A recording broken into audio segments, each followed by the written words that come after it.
de dirigirme a ustedes para tratar un asunto tratando de moverla a mi niña, pero no puedo.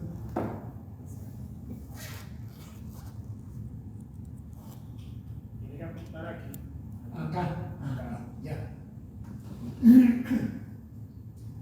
Tengo el privilegio, como les decía, de dirigirme a ustedes para tratar un asunto de primera importancia para todas las personas y los pueblos que anhelan alcanzar su soberanía, defenderla o mantenerla. Aunque lo que habrá de discutir es de aplicación universal y se sostiene con hechos históricos constatados a lo largo de toda la historia, es natural que como puertorriqueño y latinoamericano haga un mayor énfasis en Puerto Rico y nuestra América, la que se extiende desde el río Bravo hasta la Patagonia. Quiero iniciar con un evento que a lo mejor algunos de ustedes pues ya no recuerdan, y no lo saben los más jóvenes que están aquí.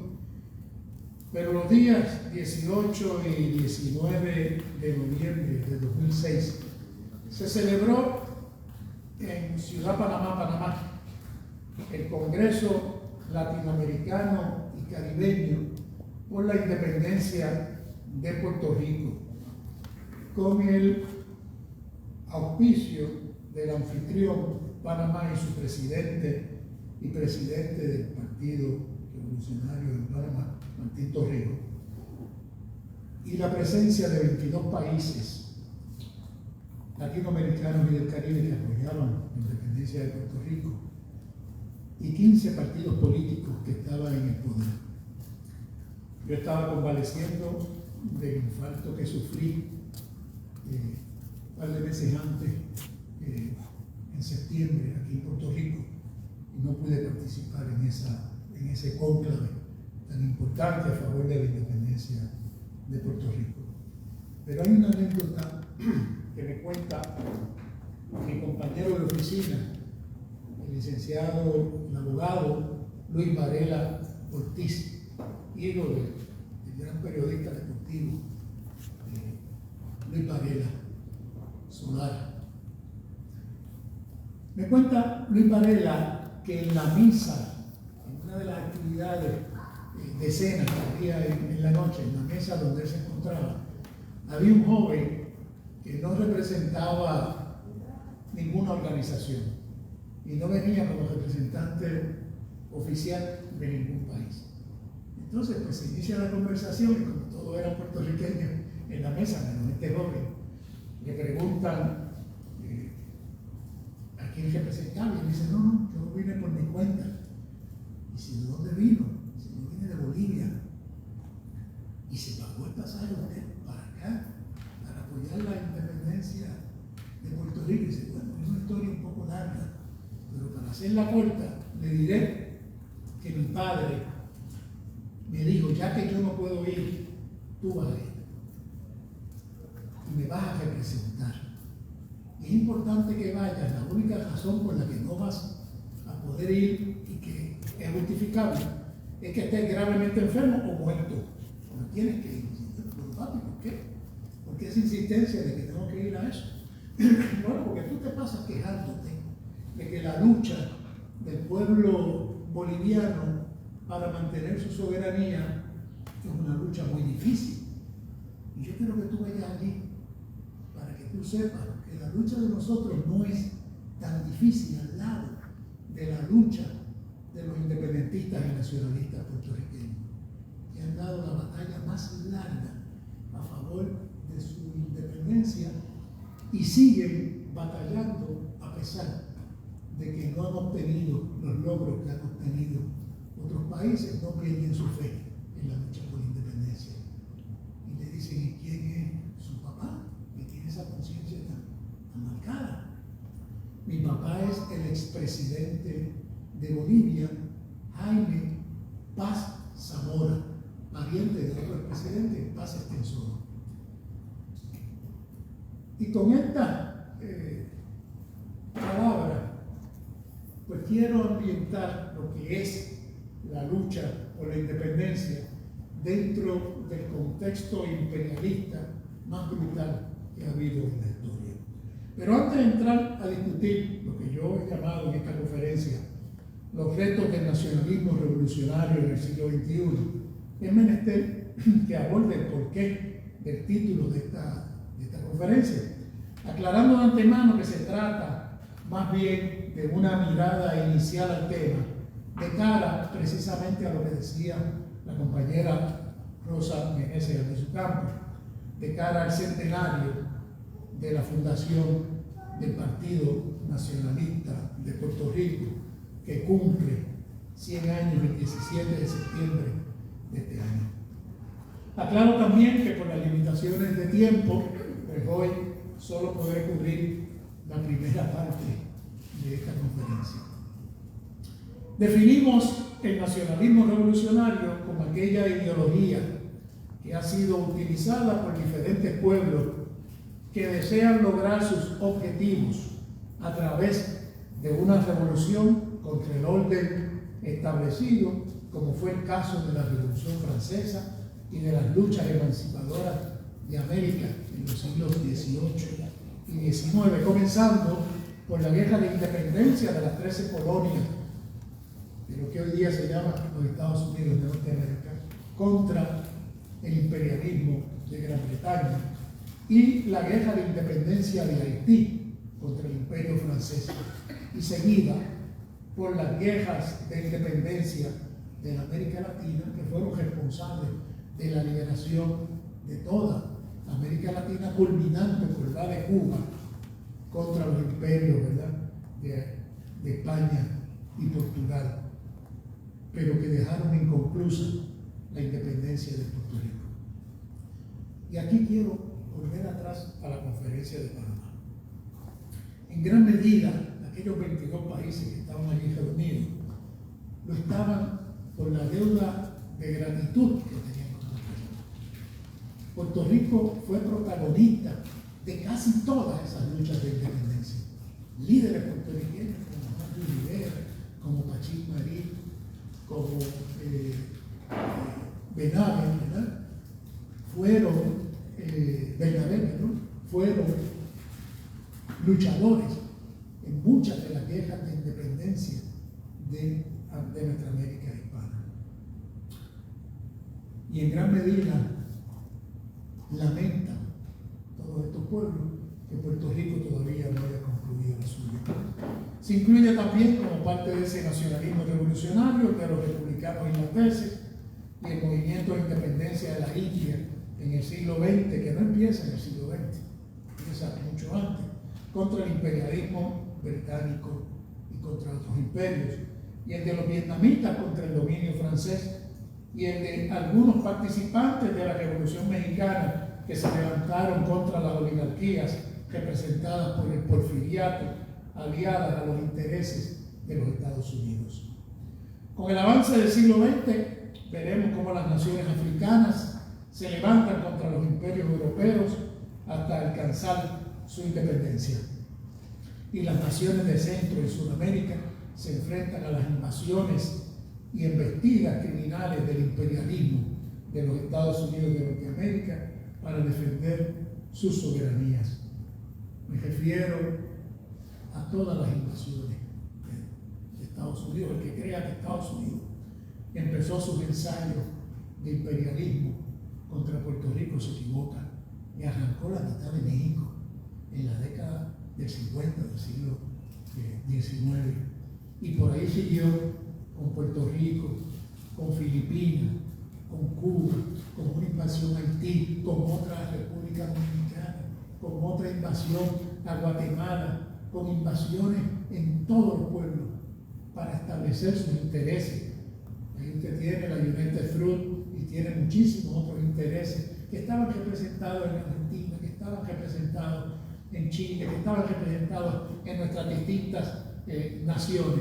Estados Unidos apoyó dictaduras que favorecían precisamente esos intereses. Naturalmente, vamos a diferenciar el nacionalismo revolucionario del nacionalismo fascista de la Italia de Mussolini, de la Alemania nazi y del nacionalismo neonazi de los Estados Unidos de Norteamérica, que no solamente está representado por Donald Trump, sino que tiene más caras de las que muchos creen. Porque esos nacionalismos se han utilizado para preservar la soberanía de esos países y los intereses de sus oligarquías a costa de acabar con la soberanía y la libertad de las naciones que sojuzgan.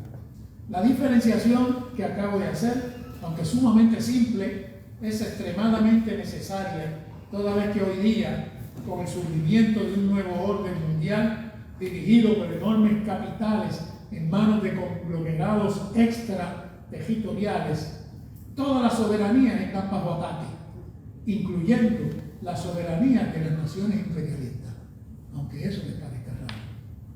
Y ni hablar de la soberanía de los países pequeños, que esas siempre han estado bajo ataque.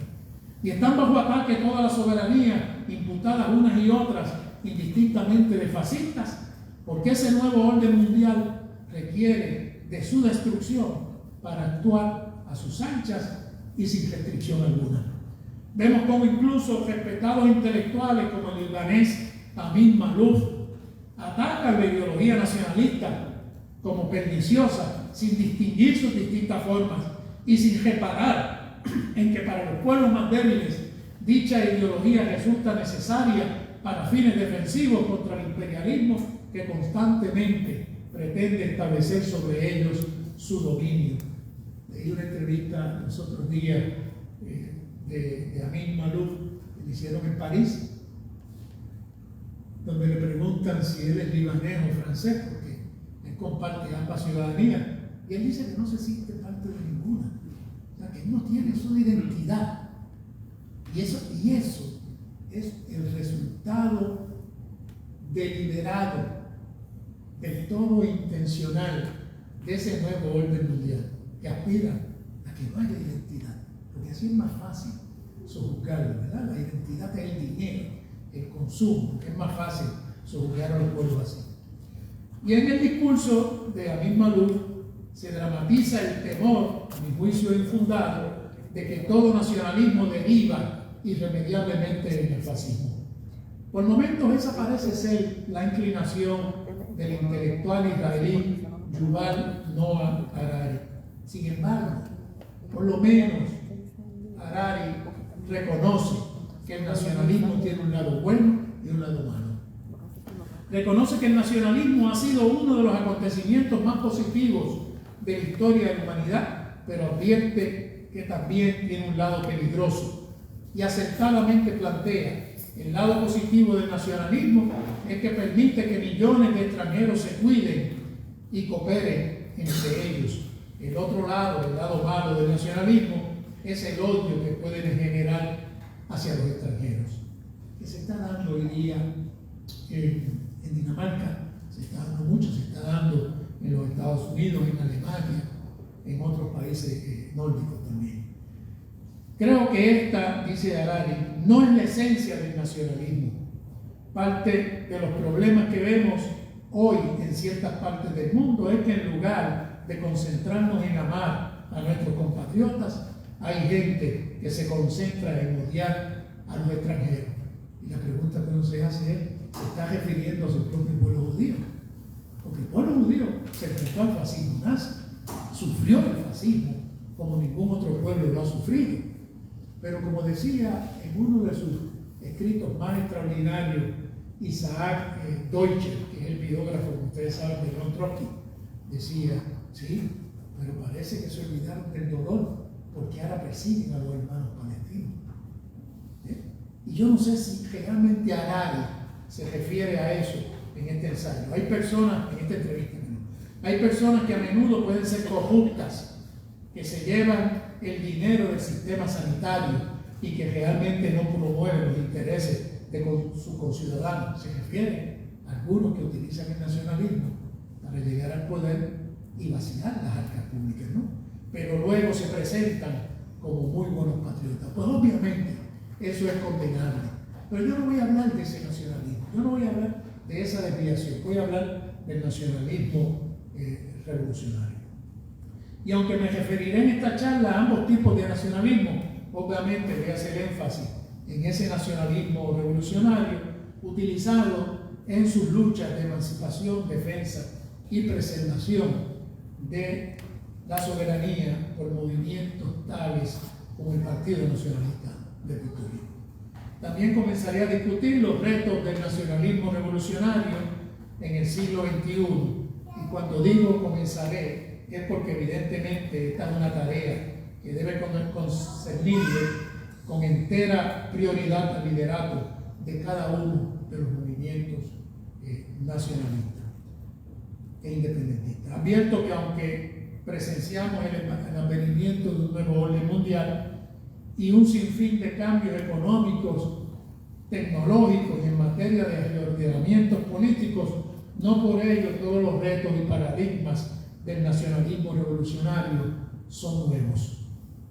Y aquí hago un breve paréntesis para decir que al decir de Augusto César Sandino, el primer gran revolucionario de América era Pedro Luis Ucamo. ¿Y por qué Sandino decía eso? Porque la preparación de Albizu, la ideología, la elaboración de su pensamiento se conjugaba como en ninguna otra parte del mundo con el revolucionario. Era 2 por 1. Era el líder revolucionario y al mismo tiempo el ideólogo, el gran pensador, y era admirado en toda América.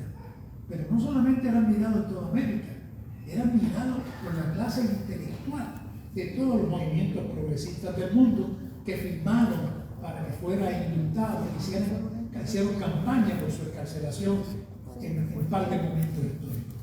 Dicho lo anterior, comencemos por el que a mi juicio es el primer reto del nacionalismo revolucionario y de todas las personas que lo defienden y adoptan como herramienta de lucha.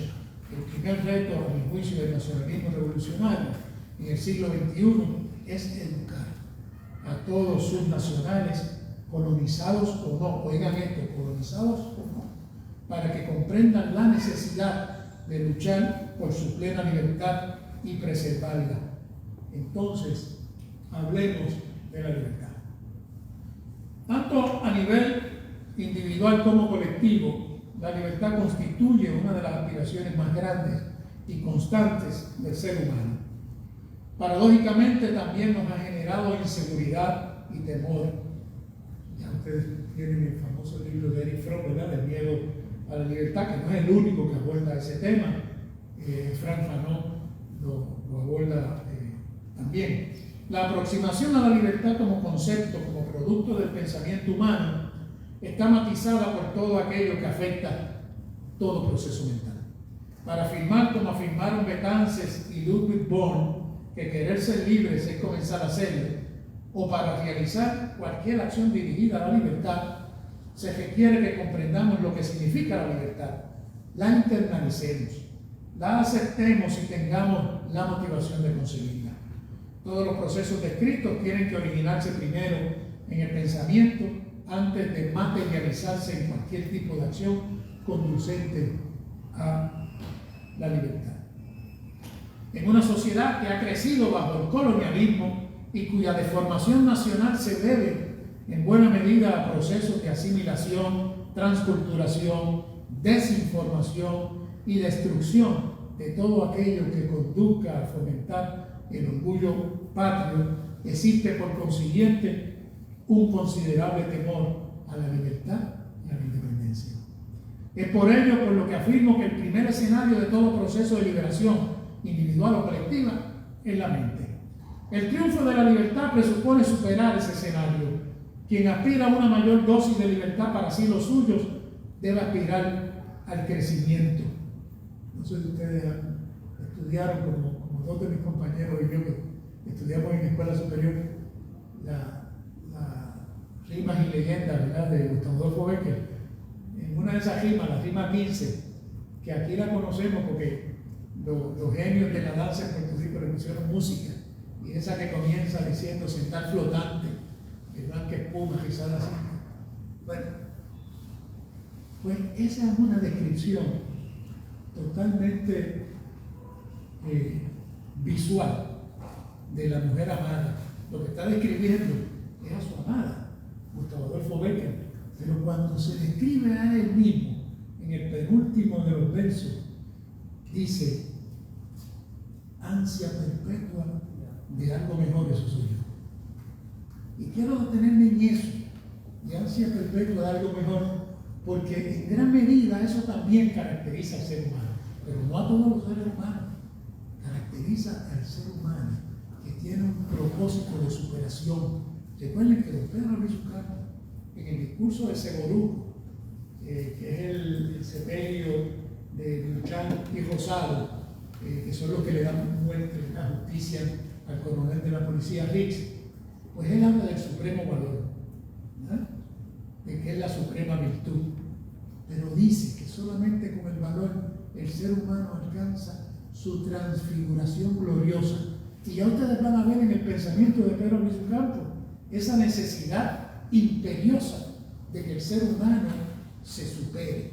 Es importante en todo proceso de liberación. Y también nosotros tenemos que hacer un examen crítico de si este pueblo realmente es un pueblo que en este momento tiene esa ansia de superación, ese objetivo de superación. Y para los que no le den importancia a estos asuntos, piensen que la gran escalada de progreso de Japón tiene que ver con un principio que se llama el Kaizen, que es el sentido de superación. Y en la India igual. Por eso decía Gandhi que el gran centinela de la revolución de la independencia de India no era él. El gran centinela era Rabindranath Tagore, porque era el que hablaba del ansia de superación. Y los que son más inclinados al occidente, no al oriente, pues piensen el salto cualitativo que da la Atenas del siglo VI, siglo V y siglo IV, que tenía la visión del arete, que es el sentido de superación física, espiritual e intelectual. Ahí empieza a desarrollarse la filosofía. De manera que en cada pueblo que se supera, usted va a ver que hay un común denominador de pensamiento, de evolución del pensamiento, de desarrollo filosófico. Así, la Revolución Francesa no hubiera sido posible sin Voltaire, sin Juan Jacobo Rousseau y sin Montesquieu. Y tampoco la Revolución de las 13 colonias. Usted tenía allí a un Hamilton, a un Madison, a un Jefferson, usted tenía unos pensadores que no eran vistos desde la distancia tan evolucionados en su pensamiento, pero para aquella época eso era, como dicen en Castilla la Vieja, eso era filete, ¿verdad? Quien le teme a la libertad no puede crecer. Fíjense que no basta ese pensamiento donde aspiremos a más. Es que no puedes tener el temor a la libertad, porque si tienes temor a la libertad, olvídate tú de la aspiración de crecer. Por ello, el primer reto consiste en superar el miedo a la libertad. Decía Séneca, desde todas partes hay la misma distancia a las estrellas. Sostengo que el problema comienza cuando por temor son muy pocos los que se atreven a alcanzarla. Eso nos evoca un poquito la frase del Che, ¿verdad? Con la frente siempre mirando las estrellas. Seamos realistas, exijamos lo imposible. O sea, usted no puede encontrar una frase de superación mejor que esa. Como todo temor nace, se enfrenta y muere en la mente, nuestra primera obligación consiste en vencer el temor y contribuir en la medida de lo posible a que otros lo venzan. En el idioma inglés existen dos palabras que en el nuestro se reducen a una. En el idioma inglés la nuestra es libertad.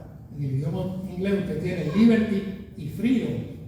Y yo recuerdo que en grado 10 nosotros teníamos un profesor que se llamaba Isabel Oceano Cruz, que nos asignó un ensayo que era ¿qué son las humanidades? Escrito por Alberto Perry, que no era poca cosa. Alberto Perry era el director del Departamento de Filosofía de Harvard allá para 1913. Era un hombre, un gran pensador. Claro, ustedes no van a oír de él porque en un sistema capitalista, pues usted oye de los Rockefeller antes que oír de Halberton Perry, ¿no? Nos dice Halberton Perry que liberty es un estado o condición esencialmente física que denota la capacidad para moverse hacia a donde desea el sujeto, Quien se encuentra confinado en una jaula o prisión carece de libertad. ¿Bien? Freedom, sin embargo, es la capacidad para tomar decisiones intelectualmente responsables. Freedom, por consiguiente, es una facultad poseída tan solo por los seres humanos. Naturalmente, la capacidad de tomar decisiones intelectualmente responsables depende del conocimiento de las diferentes variables o alternativas sobre las cuales debemos decidir. Por ello, según Carl Perry, a mayor conocimiento, mayor freedom. ¿Recuerdan la alegoría de la caverna de Platón? Que la gente que está en la caverna, el único referente son las sombras. Pues ahí usted tiene la limitación del pensamiento. Pero si usted se confronta con muchas más alternativas, pues entonces tiene más freedom. En el idioma nuestro es libertad. Pero eso es lo que posibilita tomar decisiones intelectualmente responsables. En nuestra lengua castellana, el vocablo libertad representa ambas. La libertad física y aquella que se da en función del conocimiento. Siguiendo esa corriente de pensamiento, podría decirse que a mayor conocimiento, mayor libertad. O como decía Unamuno, solo es el que sabe es libre y más libre el que más sabe. Debemos, sin embargo, aclarar que tanto Unamuno como Ralph Waldo Perry representaron en su momento un enfoque idealista de la libertad. La realidad es que el conocimiento no significa en sí mismo la libertad, sino una herramienta que tan solo posibilita conseguirla, porque la libertad va a depender también de otras variables ajenas al conocimiento. Las desigualdades económicas, por ejemplo, limitan la posibilidad de libertad. Acertadamente decía Voltaire, el pobre no es libre, en todas partes es un siervo. Y eso es una de las grandes consignas luego de la Revolución Francesa. No se trata pues de aspirar a la libertad real de unos pocos en convergencia con la mera posibilidad teórica de libertad para muchos, sino de aspirar a sociedades, sistemas y estructuras de todo tipo dirigidas a erradicar la pobreza, la desigualdad y todo obstáculo a la libertad. Debemos aspirar a nuevas sociedades donde el pleno desarrollo de sus individuos es su ser tridimensional, que eso sea la mayor garantía contra todo tipo de males de la sociedad, donde el conocimiento, la libertad, la justicia, el poder y la riqueza, al igual que las estrellas, estén a la misma distancia de todos, solo que significativamente más cerca. Decía Thomas Paine en su Common Sense de 1791, tenemos en nuestro poder la posibilidad de empezar de nuevo el mundo. ¿Y quién tiene ese poder? Todos los que son colonias. ¿Por qué? Porque con la independencia no tienen que seguir referentes, pueden hacer un mundo nuevo. Y ese es el planteamiento de Thomas Paine. Estoy convencido de que podemos rehacer el mundo, pero para lograrlo debemos hacerlo sobre las bases antes expresadas. Paine y otros fundadores de la nación estadounidense tuvieron en sus manos el poder de hacer una sociedad nueva, más igualitaria y libre. Conocían las ideas de Rousseau, conocían las ideas de Montesquieu, conocían las ideas de John Locke y de Voltaire contra la esclavitud, la opresión y la desigualdad. Aún así, optaron meramente por sustituir la monarquía de por un sistema republicano de separación de poderes constitucionales que dejaba intacto el sistema de desigualdad económica construido sobre el trabajo esclavo. Y para no mencionar a la mujer, que no aparece mencionada ni en la Declaración de Independencia, ni en la Constitución de los Estados Unidos. Figúrense que solamente votaban los hombres blancos y propietarios, y esos tenían en sus manos hacer un mundo nuevo. Pero como el referente era la dominación blanca, pues casi sustituyen un Jorge por otro Jorge, ¿verdad? Por eso es que en la discusión de la constituyente, Hamilton, que es el muchacho que respalda a Jorge Washington, propone un lifetime office para el presidente, que ya lo era Jorge Washington. Y Benjamin Franklin le contesta socajonamente: My dear friend Hamilton, We didn't make a revolution to change one George for another. Nosotros no hicimos una revolución para cambiar un Jorge por otro, pero casi esa fue la revolución que hicieron. Casi. Porque dejaron intacto el sistema esclavista y dejaron intacto la opresión contra los pobres y la opresión contra la mujer. Ahí están las memorias de Washington, donde le tienen que prometer tierra a los soldados, ¿verdad? Y ropa, y fusiles, y zapatos. Y lo último se lo dieron, y muchas de las tierras pues no aparecieron después. De manera que los pobres, los nativos americanos, los negros y las mujeres no fueron beneficiarios de esa revolución. Esos sencillamente no tenían libertad. Esos han tenido que luchar por ella. Y hoy los últimos 4 grupos, que son los que mencioné, continúan luchando por ella. No es cuestión de enmendar la Constitución, ya ha sido enmendada. Se trata de luchar por la equidad, pues sin ella la libertad no pasa de ser una exclamación teórica, jurídica, que solo genera en la ciudadanía la creencia de que son partícipes o tienen acceso a la libertad, la democracia y la igualdad, aunque la realidad es contraria a la superestructura jurídica. La creencia de tener lo que no se tiene inhibe la conciencia, la motivación y la voluntad para conseguirlo. Ese es el don de tener. Aquí ustedes saben que el movimiento estadista aspira a tener lo que ellos tienen, pero no se da cuenta de lo que ellos tienen. Es discriminado más que ver las últimas decisiones del Tribunal Supremo de los Estados Unidos. El intelectual y el activista afroamericano conservador, voy a citar uno conservador, no voy a citar a Cornell, que es negro también, sino al afroamericano conservador estadounidense Walter Willey, 1936-2020, ya falleció, nos recuerda en su libro The State Against Blacks, escrito en 1982, que los forjadores de la nación estadounidense en efecto no creían en la democracia ni en la libertad de su pueblo, sino que defendían a las oligarquías representadas en la Cámara y el Senado y en el colegio electoral. Y es por ello por lo que en la Constitución de Estados Unidos y en su Declaración de Independencia no aparece en ningún sitio la palabra democracia. Ello explica por qué el presidente de ese país es electo no por el voto directo. Recuerden el famoso caso del 2000 de Gore contra Bush, sino por un colegio electoral sumamente selecto que responde a los intereses de esa oligarquía. Y eso explica también por qué el presidente de los Estados Unidos tiene el poder de veto sobre las leyes que aprueba el Congreso. Puede vetar a los que sí son electos directamente. ¿Y sabe cuánto se necesita para ir por encima de ese veto? 2/3 partes del Congreso. Casi nada. En un país donde ese Congreso no se pone de acuerdo, que está dividido 50-50, como dicen ellos, 50-50.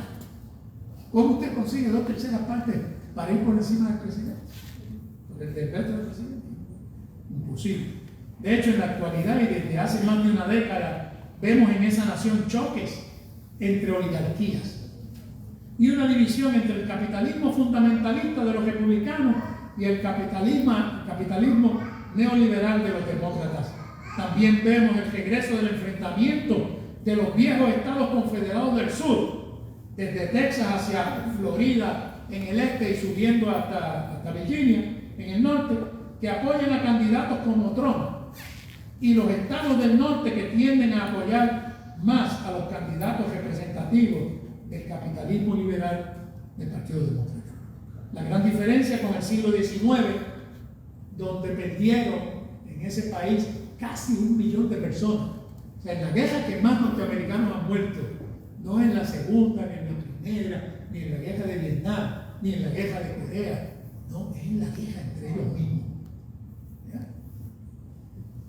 Hoy día, los viejos estados confederados están más industrializados, tienen más poder económico, son más fundamentalistas y son apoyados masivamente por las iglesias protestantes del sur y cuentan hoy día con el favor del Tribunal Supremo de los Estados Unidos a juzgar por las últimas decisiones a favor de la tenencia irrestricta de armas y la prohibición del aborto, que ya pronto será absoluta. Porque ya el juez Clarence Thomas dijo, y viene más, implicando que esto sigue. Esa es la negación de los derechos de la mujer. La soberanía de una nación, tan eficiente y plena como lo sea su poder militar o capacidad económica en relación con las demás naciones, no es lo que garantiza la libertad de sus nacionales o habitantes.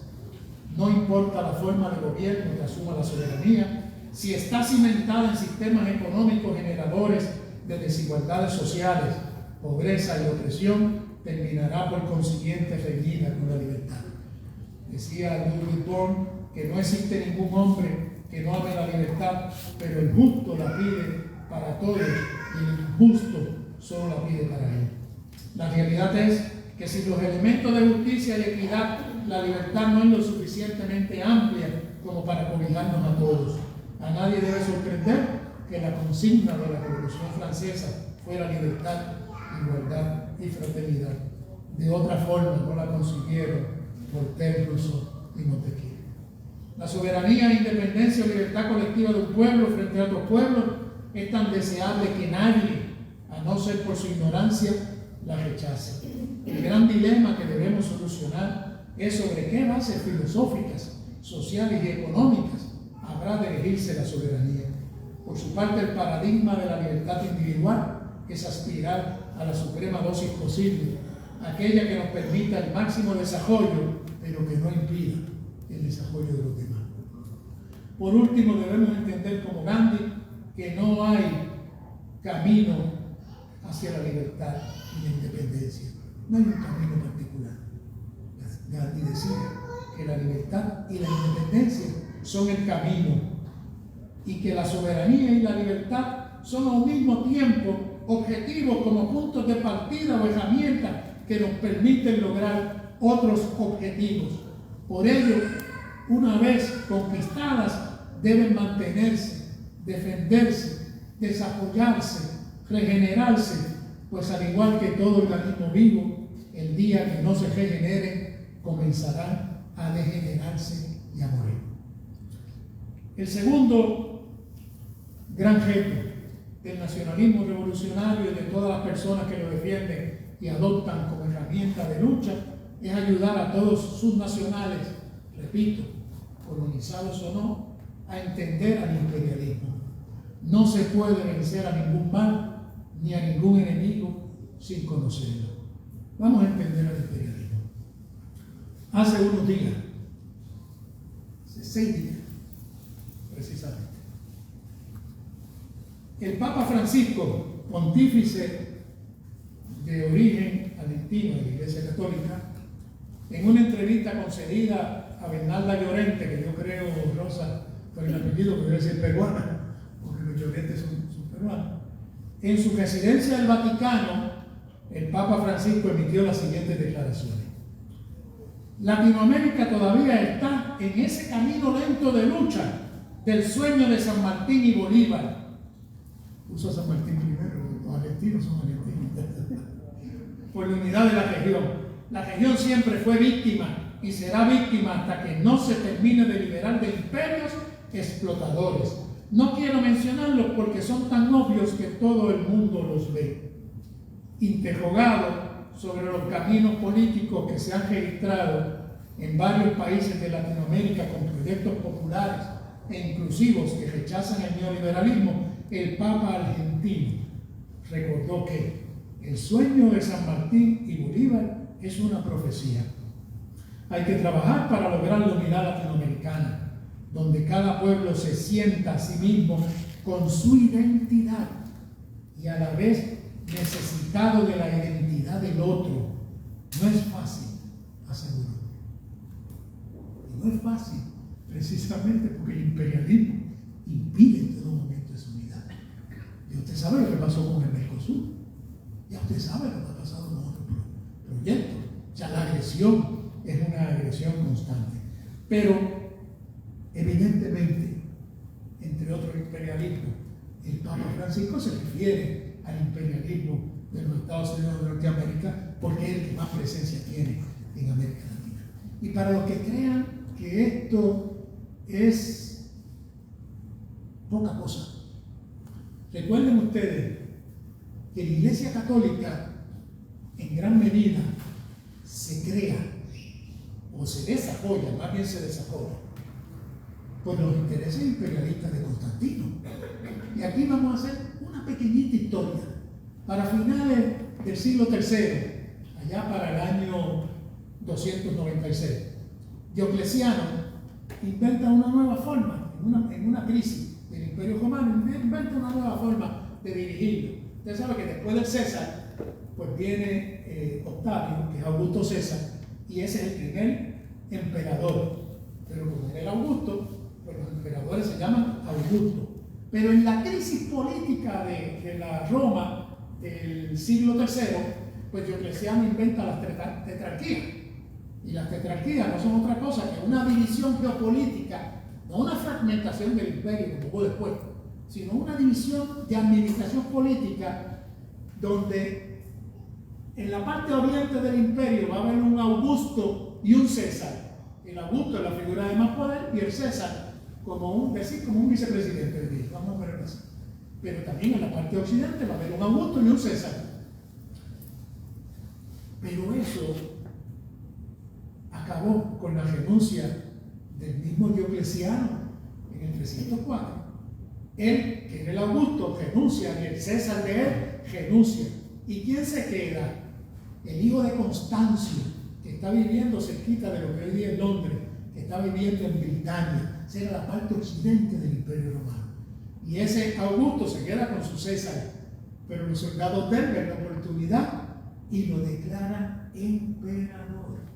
Y vuelve el imperio. Pero hay un problema, porque Constantino, del año 306 al año 312, está pasando el Niágara en bicicleta, porque las otras tetrarquías habían renunciado, pero las oligarquías que representaban estaban vivitas y coleando y haciéndole la vida imposible. Y necesitaba soldados de las provincias orientales, porque esa gente tenía el poder en las provincias orientales.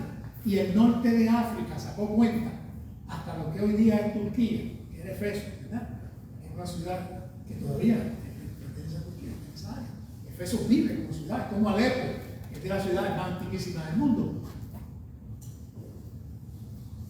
El cristianismo se había desarrollado. Y Constantino dice, espérate. Entonces tenía a un gran enemigo y lo vence con tropas cristianas. Y dice que en medio de la batalla vio la cruz de Cristo.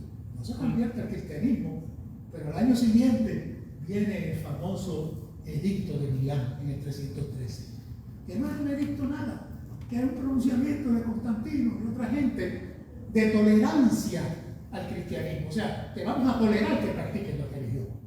No es la oficialidad, que eso viene con Teodosio 40, 50 años después, pero te vamos a permitir que tú practiques y luego te vamos a devolver las posesiones que le habían quitado los otros tetrarcas, ¿verdad?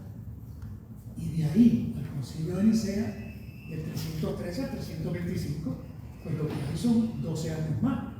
Y en 12 años rehacen el cristianismo y lo utilizan como herramienta del imperialismo, como lo utilizaron en las cruzadas, como lo utilizó el Papa Alejandro VI, que era valenciano, para permitirle a los reyes católicos a través de dos bulas, la bula intercetera primera y la bula intercetera segunda, la colonización de los pueblos indígenas de América, a sangre, fuego y espada. Y lo que hubo fue un exterminio, un genocidio terrible. Por eso en la Universidad de Salamanca, en el año 1536, 1537, Francisco de Vitoria, en su cátedra de teología, profesor de teología, cuestiona todo ese genocidio. Y dice, aquí se ha esgrimido la teoría jurídica del dominus orbe. El dominus orbe es que el Papa tiene dominio sobre el orbe. Y dicen que el dominus orbe empezó cuando Jesús de Nazaret le puso la mano a Pedro, al discípulo Pedro, en la cabeza, y dijo, sobre esta roca yo voy a edificarla. ni reinos. ¿Verdad? Pero Francisco Victoria dice, no, eso no puede ser, porque luego de eso viene el juicio de Pilato, y en el juicio de Pilato le preguntan a Jesús, Pilato le pregunta a Jesús, ¿y tú tienes imperio aquí? Porque ¿quién tenía imperio? Imperio, Roma. Claudio, el emperador Claudio, el imperio. ¿Tienes imperio? Y dice, no, mi imperio no es de este mundo. Entonces, si tu imperio no es de este mundo, ¿cómo se lo puede traspasar al Papa? ¿Cómo entonces van a esclavizar a todos los pueblos? Pero eso es lo que han hecho con la religión. Para que ustedes vean que no es poca cosa lo que acaba de hacer el Papa Francisco, de hacer el primer ataque frontal al imperialismo. Y el independentismo y el nacionalismo tienen que tener claro que hay aliados importantes en el camino, en la lucha hacia la independencia. Examinemos con una pincelada al imperio de Estados Unidos y su historia en Puerto Rico. Como ha sucedido con todos los imperios a través de la historia, el propósito del imperio yanqui una vez adquiera Puerto Rico como botín de guerra en la guerra hispano-cubano-americana, ese ha sido mantener nuestra nación por siempre en cautiverio para explotarla vilmente. Eso no lo entienden los anexionistas, que continúan suplicando a diario del imperio a cargo de este genocidio que le den a Puerto Rico la estabilidad. Es como si el padre a quien le violan la hija le pida al violador de favor que se case con ella para legitimar tamaña atrocidad. Tampoco los estadolibristas, y me refiero a los pocos populares que todavía creen en el Estado Libre Asociado, entienden la magnitud de nuestro problema colonial ni lo que significa el colonialismo. Todos a coro le piden diariamente a Obama o a Trump, a Biden y al Congreso de los Estados Unidos que nos saque de la crisis y nos envíen más fondos federales, o en su defecto le piden a los invasores, a los inversionistas buitres, que le presten a esta colonia millones de dólares para poder administrarla, como si tal no fuera la obligación del gobierno imperialista de los Estados Unidos. Usted tiene colonia, administra usted. ¿Cómo que nosotros vamos a que nos paguen la deuda, lo que gastamos en la administración, si esa es la obligación tuya? Los anexionistas y los estadolibristas no acaban de entender que es gracias al imperio norteamericano que tenemos la enorme crisis económica que vive Puerto Rico de hoy, 124 años después de la invasión de 1898. Nuestra condición colonial no solo se mantuvo a partir de 1898, sino que se recrudeció. El imperio norteamericano nos destruyó la educación, nos impuso o intentó imponernos su idioma, destruyó nuestra economía, nos empobreció aún más, nos quebró o intentó quebrarnos el espíritu y sobre todo criminalizó a la lucha por la independencia de la cual tanto ellos se ufanaban, cuando antes de ser imperio eran tan solo 13 colonias que se levantaban en armas contra el imperio británico, defendiendo tal derecho como un derecho natural fundamental bajo la consigna de "Give me liberty or give me death", acuñado por el revolucionario Patrick Henry el 23 de marzo de 1775 en el discurso ofrecido en la segunda convención de Virginia. Como Washington y como Jefferson era virginiano. Ha pasado mucho tiempo de eso, ahora el imperio le mortifica la consigna de Fidel y el pueblo cubano, patria o muerte venceremos. Esa no era la misma consigna de Patrick Henry y de las 13 colonias. Como resultado de la guerra hispanoamericana, los Estados Unidos adquieren Puerto Rico como botín de guerra, en contravención de las disposiciones más elementales del derecho internacional y natural. Carentes entonces, como ahora, de un movimiento independentista bien organizado, con la capacidad de combatir, oponerse o siquiera resistir a tal ultraje. Recuerda que los combatientes independentistas puertorriqueños estaban en Cuba. Los Estados Unidos entronizaron y fortalecieron su poder sobre Puerto Rico ante el embelezo de las grandes mayorías que creyeron sus mentiras de libertad y democracia. Todavía buena parte de los puertorriqueños continúan creyendo las mentiras del imperio. Naturalmente, buena parte de la culpa la tiene el liderato político de entonces, como el de ahora, que con tal de participar de las migajas de poder que caían de la mesa del amo y que caen todavía, dieron y dan su anuencia cómplice al ultraje colonial y se convierten en tristes factotum, o como decimos aquí, fotutos del imperio. El tercer reto del nacionalismo revolucionario y de todas las personas que lo defienden y adoptan como herramienta de lucha es entender que para sostener la colonia el imperio se vale precisamente de la colaboración incondicional de una clase privilegiada dentro de la colonia. A esa clase hay que desenmascararla y combatirla como lo que son, apátridas. ¿Cómo enfrentar a los dominadores dominados? La realidad es que, como decía el sociólogo brasileño Teotonio dos Santos en la década de 1960, no hay imperio, decía él, que pueda dominar a un pueblo a no ser que cuente con el auxilio y la colaboración incondicional de una clase de dominadores dominados dentro de ese pueblo. Se trata de los descastados que se prestan a traicionar a sus hermanos a cambio de conformarse con la pseudo administración de la colonia, a cambio de privilegios que no son más, como dije, que migajas que caen de la mesa.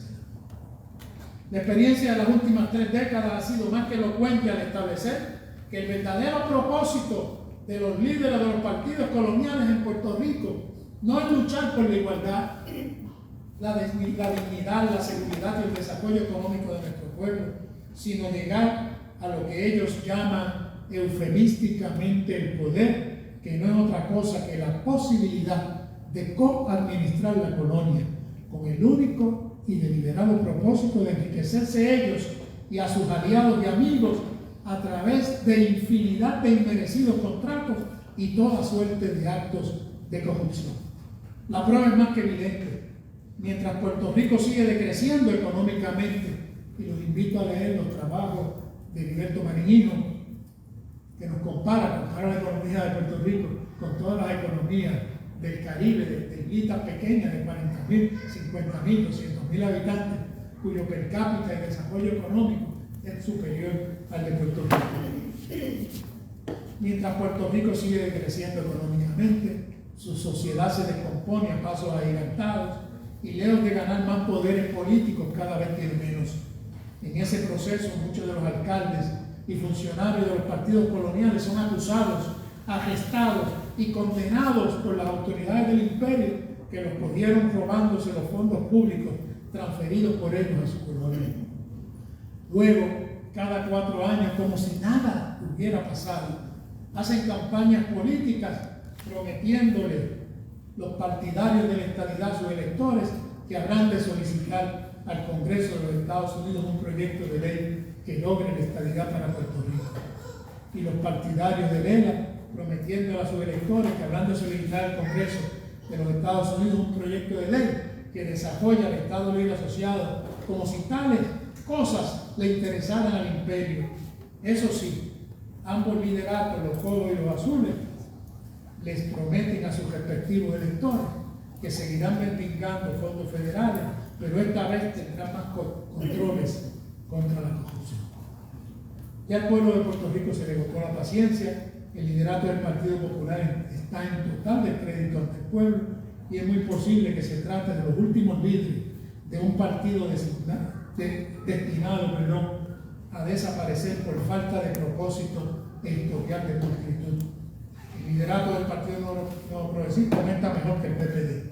El desgaste de ambos en las pasadas elecciones fue tan evidente que rondan uno por el 30% de los votos y no se descarta, ambos rondan por ahí, y no se descarta que una alianza entre el Partido Independentista Puertorriqueño y Victoria Ciudadana los desplace para siempre del escenario político.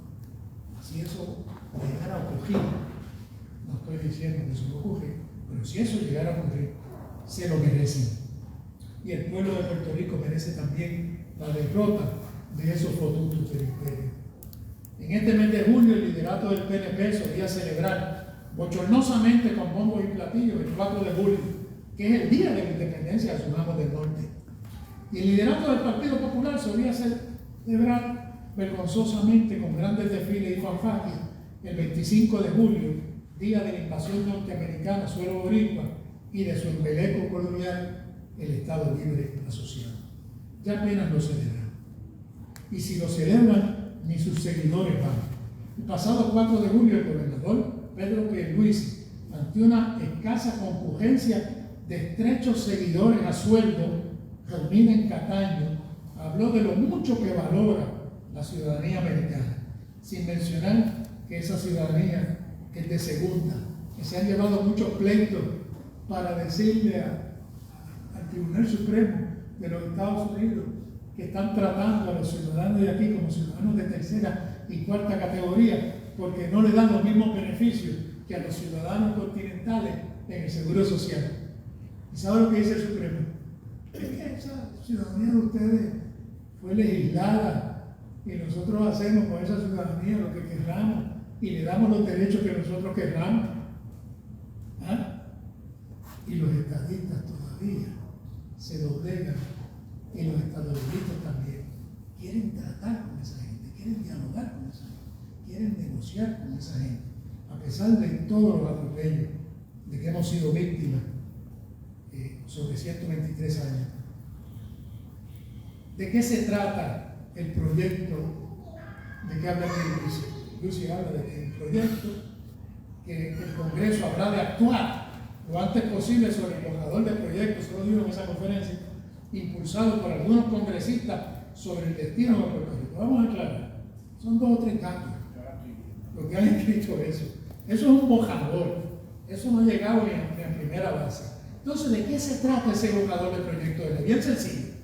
Sabedores los estadistas y los demás colonialistas de que su fin se acerca, anda la comisionada residente de Puerto Rico, Jennifer González, en contubernio con 2 congresistas puertorriqueñas simpatizantes de algo que se llama Libre Asociación, impulsando un proyecto de ley del Congreso de Estados Unidos que permita a los puertorriqueños expresarse en torno a la estabilidad, a la independencia y la libre asociación mediante una consulta electoral cuyo resultado sea vinculante para los Estados Unidos.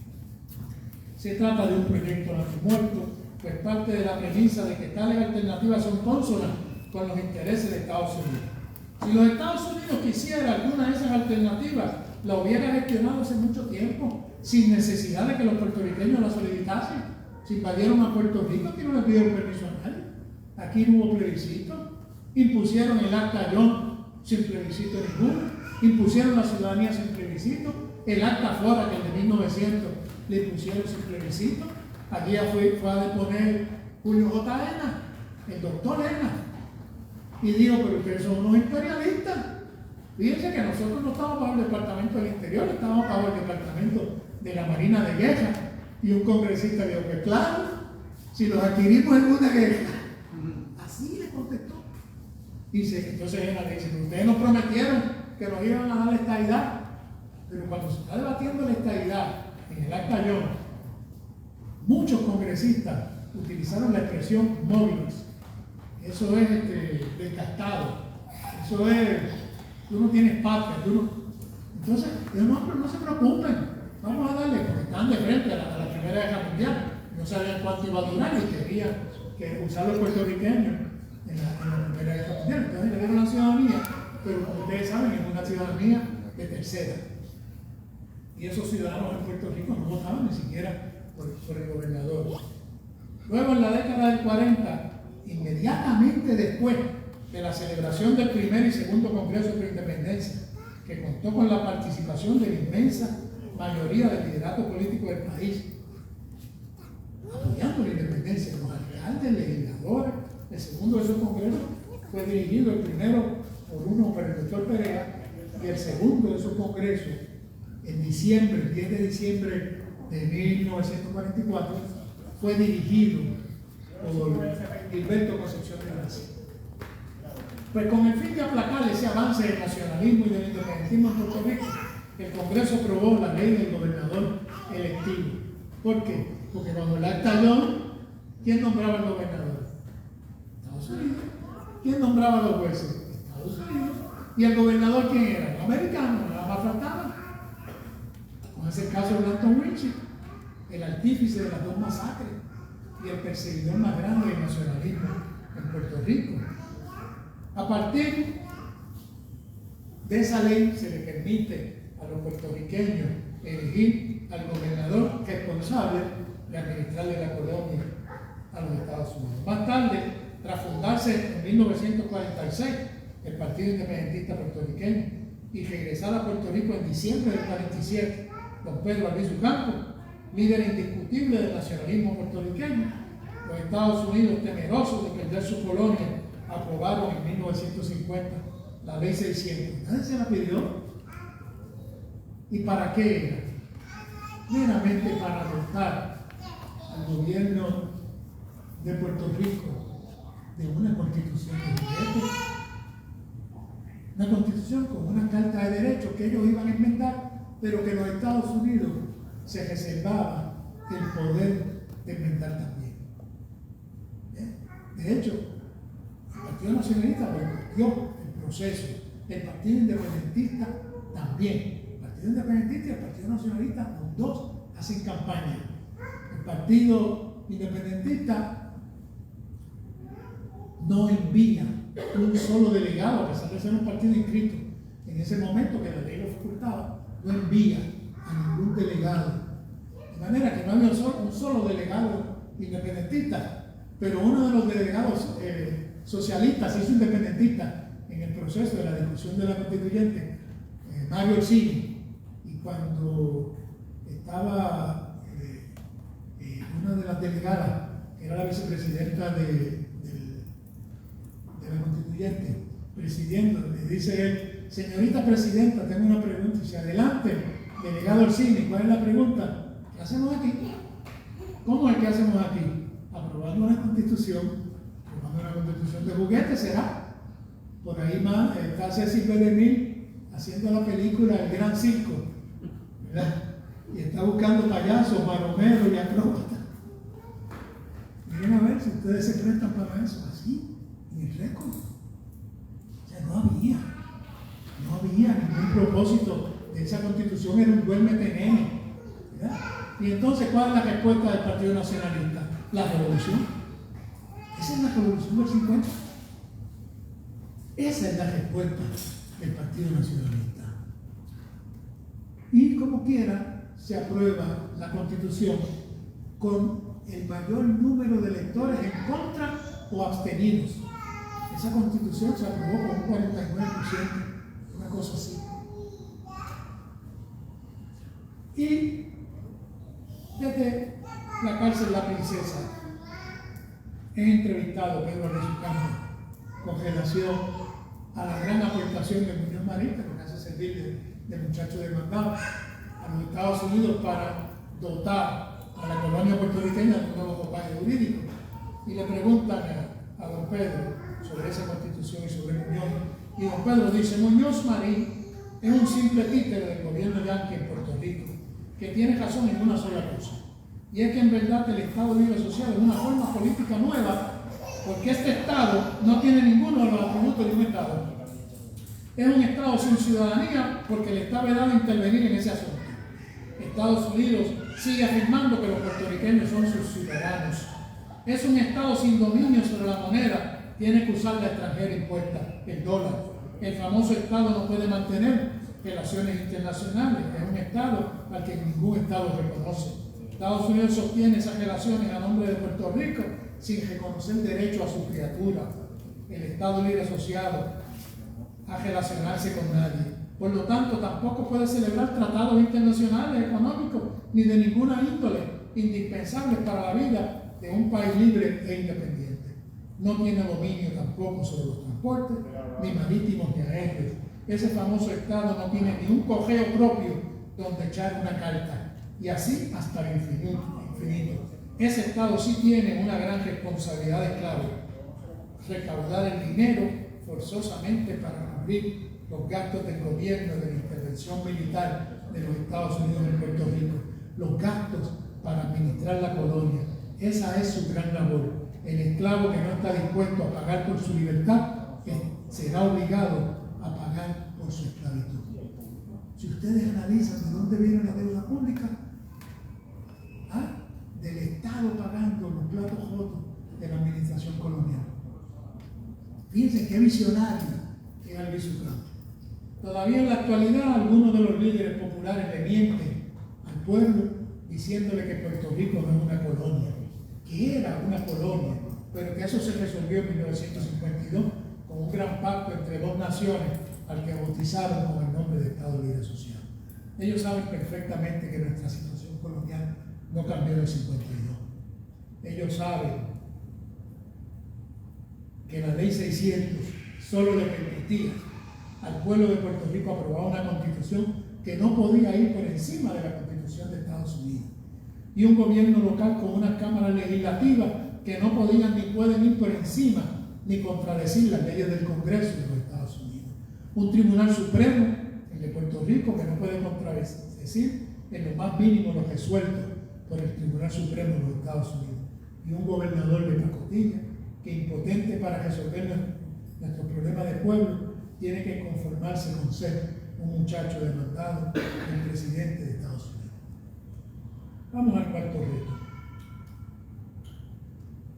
El cuarto reto del nacionalismo revolucionario y de todas las personas que lo defienden y adoptan como herramienta de lucha es entender que el colonialismo no se combate atacando sus estructuras jurídicas, sino su realidad material. Acertadamente, Karl Marx, en su escrito de Introducción para la crítica de la filosofía del derecho de Hegel, que es un ensayo brevísimo, escrito por él en 1844, planteó que el arma de la crítica no puede soportar evidentemente la crítica de las armas.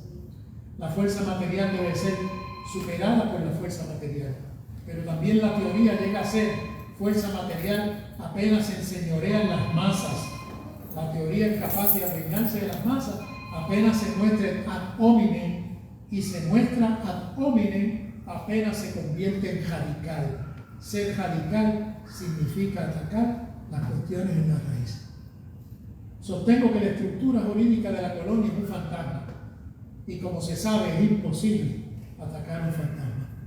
El imperialismo, en cambio, es un enemigo real y como tal debe ser enfrentado. Si nosotros analizamos el fantasma de la estructura jurídica, nos va a llevar a analizar la ley Foraker, la ley John, y entre medio de esa, los casos insulares, ¿verdad?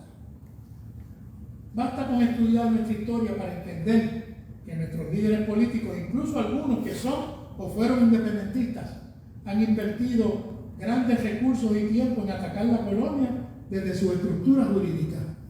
Eugenio María de Hostos viajó a Washington para el momento en que se estaba considerando la ley Foraker y la intentó combatir con análisis jurídico dentro del constitucionalismo norteamericano.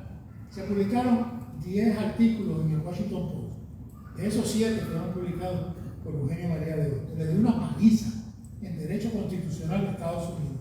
¿Y qué? ¿Quién resuelve? El Congreso. ¿Quién resuelve? El Tribunal Supremo. No es toda la grandilocuencia jurídica de Hostos, ni la sapiencia, ni la sabiduría, ni la filosofía autosiana. Eso no le importa al imperio. Tales esfuerzos eran inconsecuentes, puesto que su Tribunal Supremo y su Congreso estaba diseñado para justificar lo injustificable de manera que se amoldara a sus intereses imperialistas. Aunque Eugenio María de Hostos le dio cátedra sobre constitucionalismo a los norteamericanos, a la postre ellos lo hicieron y determinaron lo que les convenía. En 1901, pocos meses después de salir de allí, casi un año después de la visita de Eugenio María de Hostos a Washington D.C., el Tribunal Supremo de los Estados Unidos inventó, en el caso de Down vs. Bidwell, que Puerto Rico pertenece a, pero no forma parte de. Esa gente no tiene ni los pantalones, ni la interés intelectual en admitir que esto es una colonia. No, eso es una posesión que pertenece a, pero y empiezan con toda esa pamplina y toda esa entelequia. Y que resolvió que Puerto Rico es un territorio no incorporado. ¿Cómo es eso? No incorporado. ¿Quién manda aquí? Un territorio no incorporado de la nación americana y que en su consecuencia solamente le aplican los derechos constitucionales considerados como fundamentales. Pero ¿quién determina que son fundamentales? Ellos también. Esa sería la tónica de todos los casos insulares que todavía sostienen el derecho de los Estados Unidos a mantenernos a los puertorriqueños como su territorio sin concedernos la independencia, ni la estabilidad, ni los derechos plenos que comporta la ciudadanía estadounidense que nos impusieron en 1917. Esa es la justificación según ellos. Ellos no debaten eso en el foro internacional. Ellos le temen a que el caso llegue a la Asamblea General de las Naciones Unidas. Ellos no quieren discutirlo ahí. Ellos quieren discutirlo en su gallinero, en el Congreso y en el Tribunal Supremo. Toda esa entelequia jurídica es una pamplina de un imperio que ni siquiera tiene la madurez y el interés de admitir que somos su colonia. Hoy día siguen negando que Puerto Rico sea su colonia. Son capaces, eso sí, de ver el colonialismo en todos lados, en el Tibet, en Crimea, en Ucrania, pero no admiten que Puerto Rico es su colonia ni que ellos son imperialistas. Ellos, a pesar de que en Puerto Rico manda más la Junta de Supervisión Fiscal creada por la Ley Congresional Promesa que el gobierno electo de Puerto Rico. Pero no somos una colonia. El Tribunal Supremo de los Estados Unidos puede revocar a nuestro Tribunal Supremo, pero no somos una colonia. Los puertorriqueños vienen obligados a combatir en la guerra en que participen los Estados Unidos, pero no somos su colonia. Los Estados Unidos nos imponen su moneda y sistema postal, pero tampoco somos su colonia. Según sus leyes y decisiones judiciales, Puerto Rico no es su colonia. Entonces, ¿qué se puede esperar si se combaten esas leyes ante el Congreso y el Tribunal Supremo de los Estados Unidos? ¿Qué usted puede esperar? El esfuerzo de muchos líderes puertorriqueños de combatir la justificación jurídica de nuestra realidad colonial en el Congreso y las Cortes de los Estados Unidos, en lugar de combatir la colonia en sus bases materiales para erradicarla o combatirla en las Naciones Unidas y en los foros internacionales, es del todo estéril. Alguien en su sano juicio puede creer que en el Congreso y en las Cortes de Estados Unidos les van a dar la razón a los puertorriqueños. Los pocos dirigentes del Partido Popular que todavía defienden el ERA como una fórmula de gobierno propio son tan colonialistas que cuando los confrontan con el hecho innegable de que Puerto Rico sigue siendo una colonia de los Estados Unidos, los refutan citando para ello la jurisprudencia del Tribunal Supremo de los Estados Unidos, donde no se menciona la palabra colonial. Ellos mismos citan esa jurisprudencia. Son tan torpes que no se dan cuenta de que el hecho de que ellos citen la jurisprudencia de la metrópoli para definir la situación política nuestra es la evidencia más elocuente de que Puerto Rico es una colonia, puesto que si no lo fuera, el Congreso de Estados Unidos no tendría injerencia alguna para aprobar ni una sola ley para regir nuestro destino político, ni el Tribunal Supremo tendría injerencia alguna para interpretar esas leyes. Atacar nuestra realidad colonial, cuestionando las estructuras jurídicas diseñadas por los Estados Unidos para justificar dicha realidad colonial, es un ejercicio estéril. Frente a los intentos del imperio por acabar con nuestra esencia e idiosincrasia, el nacionalismo revolucionario y de todas las personas que lo defienden y adoptan como herramienta de lucha, no tiene otra alternativa que desarrollar y justaponer su propio pensamiento como antídoto a los intentos de asimilación del imperio. Albizu Campos sintetizó ese paradigma diciendo: está sobre el tapete la suprema definición, o yanquis o puertorriqueños. Ello nos lleva al quinto reto: cómo cultivar un pensamiento que propicie la soberanía.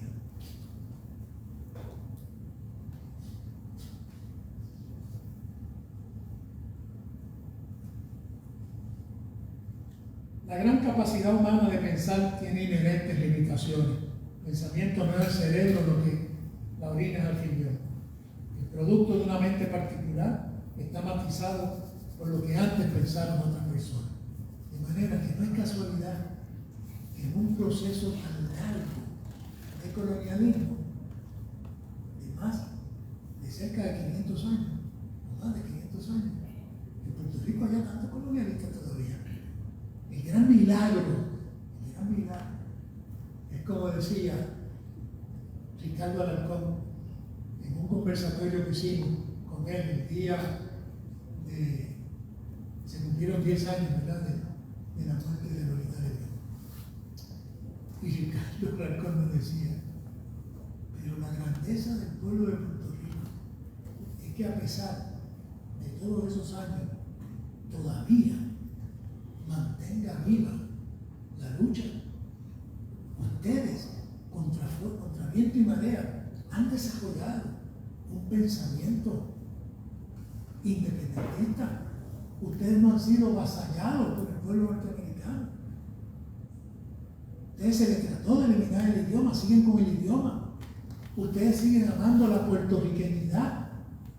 Decía los otros días un intelectual latinoamericano que Puerto Rico era el único país que él conocía en toda América Latina que tenía un día para celebrar la lengua castellana, porque ningún otro país la tenía. Si usted se fija, en Puerto Rico hay menos anglicismo que en muchísimos países latinoamericanos, con toda la penetración, pero ese pensamiento hay que desarrollarlo. Nosotros no podemos permitir que se nos atente contra nuestra identidad. Nos han enseñado que nuestro mal llamado sistema democrático es insuperable, por lo que se nos solicita conformismo. La realidad es otra. Nuestra democracia se limita a un ejercicio electoral. Si usted analiza todo el pensamiento de dominación, tiene muchísimos boquetes. La democracia depende, en este sentido, de una mera competencia, donde el que más recursos económicos y mejores estrategias de campaña tiene, mayores posibilidades de triunfo tendrá. Nosotros no podemos adoptar todo ese pensamiento. Hay una serie de libros, de documentales que empiezan a hablar del imperialismo cultural, del imperialismo noticioso y del imperialismo del pensamiento. Le voy a dar un ejemplo sencillo. Contra Venezuela se ha llevado una campaña terrible contra el gobierno bolivariano de Venezuela, diciendo que allí no hay libertad de prensa.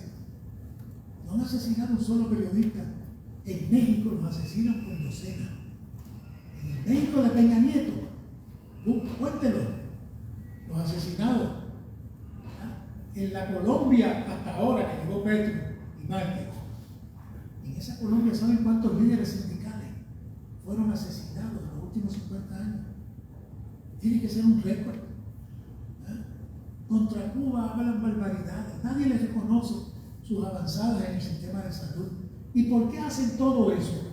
Porque Estados Unidos le teme a los gobiernos progresistas. Estados Unidos se cree que América Latina es su patio trasero. Y teme que sea invadido por ahí, porque por los océanos no va a ser. Si usted se fija, el océano Atlántico es muy grande, el océano Pacífico es muy grande, tienen que entrar por México. Entonces se ocupan de estar sobornando una y otra vez, y ahí las invasiones a la República Dominicana, o invasiones, y ahí el atentado contra la enmienda Plat, el gobierno títere de Batista, el gobierno títere de Trujillo, el gobierno títere de los Somoza, los gobiernos títeres. ¿Y quién patrocina todos esos gobiernos? Los Estados Unidos. ¿Por qué? Porque temen que de ahí le venga la invasión. Y yo decía en Jayuya, en un discurso hace unos años, dice, bueno, el problema es que ya estamos dentro. Y yo utilizaba la imagen de un mural que se pintó en el metro de Londres, con un pakistaní o hindú, estoy hablando hace como 20 años, donde decía que el metro de Londres, un mural, if we are here, it's because you were there. Si nosotros estamos aquí, es porque tú estuviste en nuestros respectivos países. O sea, tú masacraste a El Salvador, tú masacraste a Nicaragua, tú masacraste a los puertorriqueños y le hiciste creer al mismo tiempo que tú masacrabas a todos nuestros pueblos, que la meca del progreso, la libertad y la democracia de Estados Unidos. Y como tú tienes el imperialismo noticioso, tú tienes el imperialismo del pensamiento y del conocimiento, pues esa gente se creyó que usted es la Meca y se le llenó los Estados Unidos de puertorriqueños, de dominicanos, de cubanos, de nicaragüenses, de salvadoreños. En Maryland, ese es el segundo Salvador. Está el salvadoreño Cacerilla, guatemalteco, de todas partes. ¿Y cuál es el miedo de Trump? Que nos invada y vamos a hacer un muro enorme, más grande que el muro de Berlín, muchísimo más grande. De California hasta la Florida, para que no entren. Ya estamos adentro. Y yo mencionaba que puede pasar como la obra de mi hermano Karamazov, donde Fedor Karamazov, que es un rico desalmado, en una noche de huelga, sus amigotes le dicen a que tú no violas a la loca del pueblo. Es Mediapova. Y él dice a que sí. Y violó a la loca del pueblo. Y la loca del pueblo, a los 9 meses de embarazo, cuando va a dar la luz, brinca instintivamente la tapia de Fedor Karamazov, de la verja de la mansión de Fedor Karamazov en San Petersburgo, y da luz allí. Y da luz a un muchacho que va a ser epiléptico, que se llama Smedyakov. Entonces, de la noche a la mañana, ya, cuando Smedyakov está grande, aparece muerto Fedor Karamazov, ensangrentado cerca de la chimenea, y empieza la policía de San Petersburgo a investigar. Y los 4 hijos, Iván, Mitya, Alyosha y Smedyakov, que es el hijo de la loca del pueblo, son los sospechosos. Pero el que finalmente se descubre que lo mata es Smedyakov. Y Estados Unidos teme que la criatura que ellos han metido en su hogar acabe con los Estados Unidos. De ahí viene la xenofobia, de ahí viene el miedo de Trump, el republicanismo fundamentalista, y los demócratas también le tienen miedo. Si no, tiempo al tiempo, mira lo que va a pasar con ese proyecto. No quieren darle la estabilidad, lo que quieren es seguirnos explotando. Pero, bueno, la conferencia ha sido muy larga, todavía me quedan varios retos. Me gustaría, pero prometí que la voy a continuar en una segunda ocasión. Pero todavía el pueblo de Puerto Rico sigue en pie. Y sigue en pie por una razón que a veces no tiene que ver con todas las cosas que hemos discutido aquí. Tiene que ver precisamente con la acumulación de los abusos. Muy dentro de nuestro ser, con toda esa retaíla de mártires, Lolita Lebrón, Rafael Cancelina, Pedro Albizu Campo, Blanca Canales, doña Juanita Ojeda, Isabelita Rosado, todos los que han enfrentado su vida, todos los que han sido abusados, el pueblo de Puerto Rico que en su fuero interno lo sabe. Tarde o temprano, con todos estos abusos, con todos los atropellos, con la presencia de la Junta de Supervisión Fiscal, el pueblo de Puerto Rico va adquiriendo una conciencia y va adquiriendo una identidad más marcada. Vea cuando se enfrenta a Puerto Rico al equipo de los Estados Unidos, en pelota, en baloncesto, en lo que sea, hay un patriotismo latente. No importa el control noticioso, no importa el discurso, no importa las transferencias federales. Es como decía José de Vasconcelos, el mexicano, en 1920, en un discurso en la UNAM de México: tarde o temprano, por nuestra raza, por más que nos han quitado, nos quitaron la religión indígena, los idiomas indígenas, nuestras propiedades, nuestras tierras. Tarde o temprano, por nuestra raza hablará el espíritu, y por la raza puertorriqueña hablará el espíritu. Pero hacen falta también otras cosas, y Y esa es la invitación mía en esta noche a ustedes, con la promesa de que le voy a terminar la conferencia en otra ocasión. Así que muchas gracias por estar.